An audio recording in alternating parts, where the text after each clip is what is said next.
Hey, it's Double Krown. Have you ever thought to yourself that simple things seem to be becoming more and more difficult? Something that was easy, simple, straightforward in the past is now a complicated affair. Let me give you an example. Buying a light bulb. What could be easier? You buy a light bulb, you go into a shop, you buy it, you come home, you use it. What could be easier than buying a light bulb? But oh no, not anymore. Now it's a complicated affair. Now you need to do some research. Now you need to do some background reading. You need to do your homework. What kind of light bulb do you want? Do you want one of these energy saving light bulbs?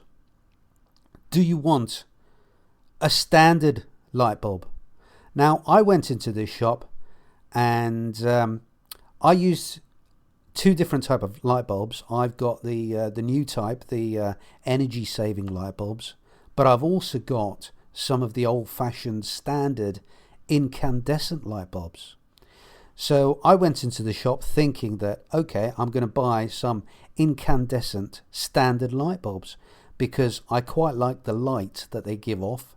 They're bright and they work quickly, and I thought I should have some spare.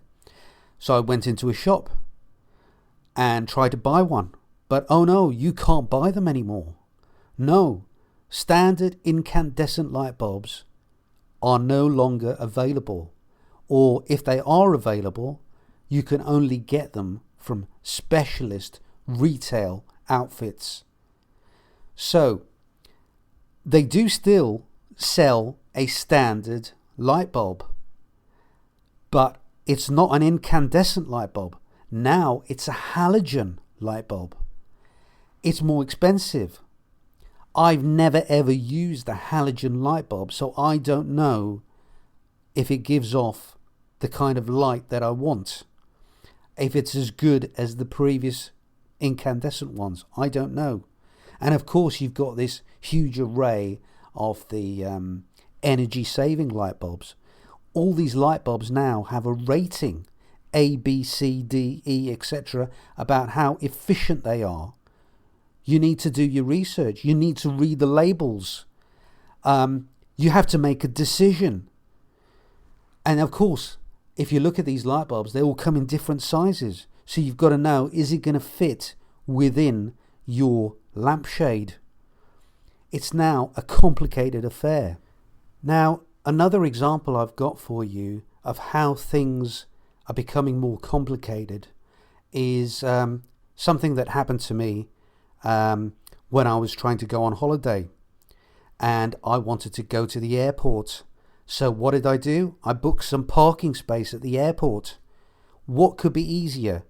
Park your car at the airport and then you can board the plane. Should be simple, right? But oh no, parking your car at an airport is now a complicated affair. You have to do your research.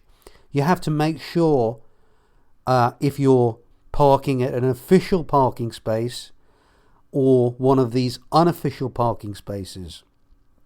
You've got to know whether it's a long stay car park or whether it's a short stay car park.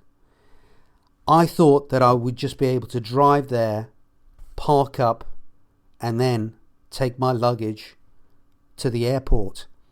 But oh no, they want to park the car for me now. They want to take the keys off me now. And they will greet me at the car park itself. And why do they want to take my keys? And why do they want to park my car for me when I can do it myself? Why? Because once they've got the keys, they could potentially steal the contents of my car. They can park my car and they could have an accident and damage my car. And how am I going to claim it back? They now want to take a photograph of the car on arrival to make sure that if there is any damage, it can be verified by both parties. What should have been a simple process and an enjoyable experience of going on holiday is now turning into a nightmare. It's turning into a complicated affair.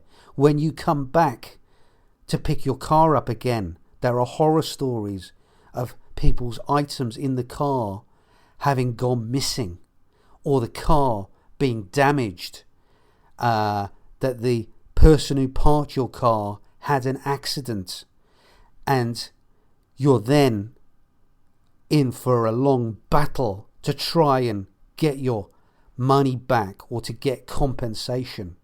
Now, my third example of how things are becoming more complicated is to do with consumer rights. I had a problem with my laptop some time back, and it was under warranty. So you think it would be a straightforward affair, send it back to get repaired under warranty, and the item then gets returned to you, and the problem is fixed. Simple, really. Should be a simple matter. But oh no, consumer rights and warranties are no longer what you think they are. I first contacted the company and said that I'd like to send it back to get it fixed under the warranty agreement. They said, oh no, you could try this first. And the problem that I was having was that my laptop was overheating. So what did they suggest? They suggested I use compressed air and blow it into the vents, which might clear some dust.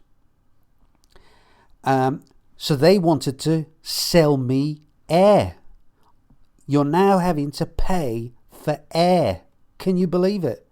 Anyway, I bought myself some air, compressed air, and I tried it. And miracle of miracles, my laptop worked again. Can you believe it? But how long did it work for? Well, it worked for a couple of hours, and then my laptop started overheating again. So I had to use the compressed air yet again. I used it again, and lo and behold, it worked again. And the next time, it broke down within an hour.